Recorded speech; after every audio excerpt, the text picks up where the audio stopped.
So welcome back to DC Silver Age Storytime, and today's story comes from Superman Comics number 132, published in October 1959 with story by Otto Binder and art by Wayne Boring.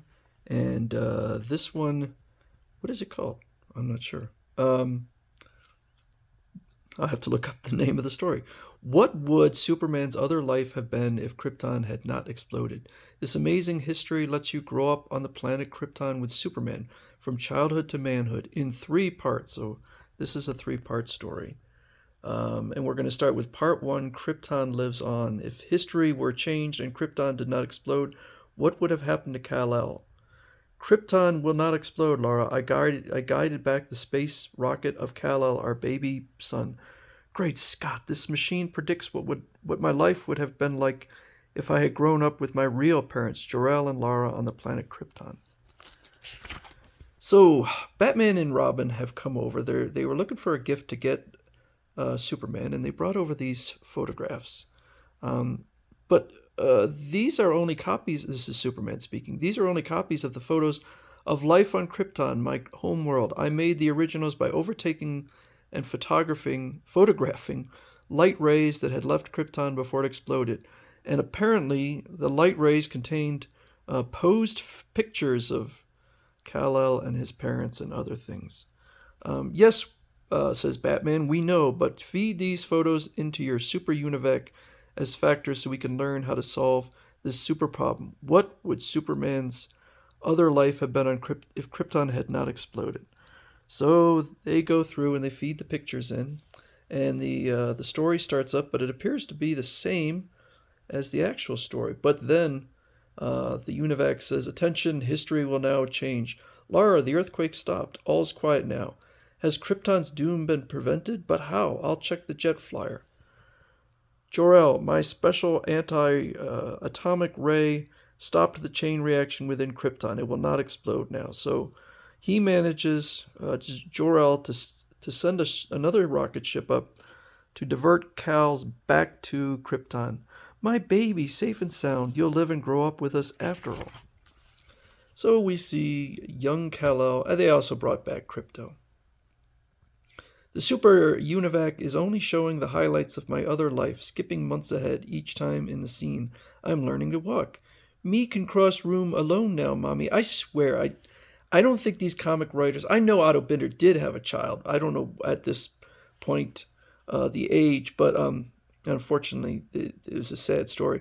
But it's like they have no idea... If a child can speak, they learn to walk before they can speak, and they never talk like that. Me want dessert. Me press many buttons. Children do not talk like that. I have children. Look, Krypto, me can build robot playmates. So he can build a robot, but cannot talk properly at all. But Krypto accidentally puts the power on high. Robot throw ball too hard. Me can't catch it. Ow. And Superman's like, oh yeah, he's got no invulnerability. My young self who hasn't come to Earth. And so we're just seeing the day in the life of a young Kryptonian child. They use the microbe ray to wipe out viruses. Their learning takes 1 hour instead of, I don't know, weeks. And so they're going to do something where they look into another planet and will do a good deed.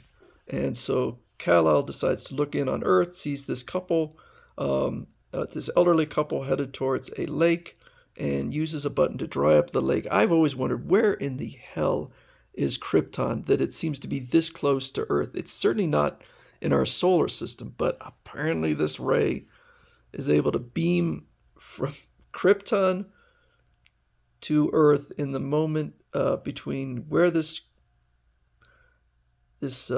car is and the lake. And anyway, it turns out it's Ma and Pa Kent, and they adopt another child, a very doll-like, vacant-faced young girl. And Kal-El has a little son named Zal-El, who looks just like him. And so he's taking Zal-El around to the Krypton Zoo and shows him the balloonie that when it gets spooked, it floats, it breathes in air and floats serenely out of harm's way like a blimp. It'll deflate and come down in a minute. We see the living wheel, the singing flower, and the metal eater beast. Um, we've seen other metal eater beasts from Krypton, but they didn't look like this. So um, they are now. This has always been interesting to me that Krypton appears to be far in advance of Earth, yet their rocketry seems inferior. But they apparently are now delving into space, and young Kal-El wants to become part of the space patrol. So he goes to the skill machine, and this fellow says, based on your school grades, this is one of the teachers, um, and all other factors about you, the machine reports Kal-El is best fitted for the space patrol. Just what I wanted, Professor Zandu. You didn't let me finish. It ends saying, as a dispatcher. But the dispatcher never leaves Krypton. I want to be a spaceman. The machine must be wrong. So he says the machine is never wrong. But who cares? Look at my new experiment. So he shows Kal-El his new experiment called a superstatic ray and just blasts this bunny-looking creature with it. And he turns into a bird. Great stars. I never expected my static ray to do that. I'll try it again with another guinea pig and another rabbit-like creature. This time just turns to glass. Kal-El says, too bad, Zandu. Well, I'll go home and I'll be late for supper. So Crypto stays behind for a little bit, and he's watching the experiment when the fellow turns another, probably rabbit creature, into a rainbow. And then Crypto jumps on the machine, yip, yip, yip, and accidentally bathes both of them in the superstatic ray. But nothing seems to happen. Later that evening in Professor Zandu's apartment, you can go now, Crypto. The superstatic rays didn't harm either of us. I can go to a masquerade party tonight. I'll call myself Futuro before I unmask myself.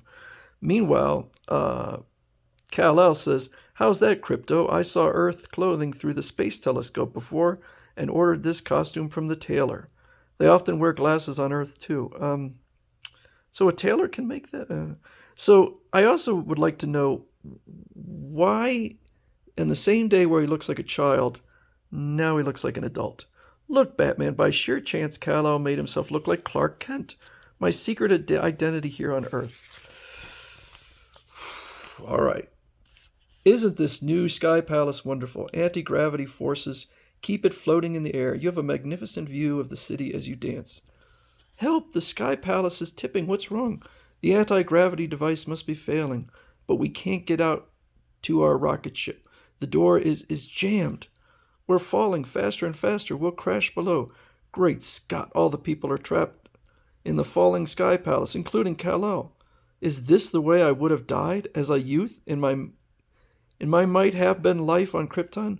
Would that have been Superman's fate in the Krypton life? Would he never have grown to manhood? See the next chapter of this super story of Superman's other life. Okay, I'm going to say this right now. I hate this story. I absolutely hate this story, and it's going to get worse and worse. And I'll get more into it, but man, I love Otto Bender, but to me, this one was a fail.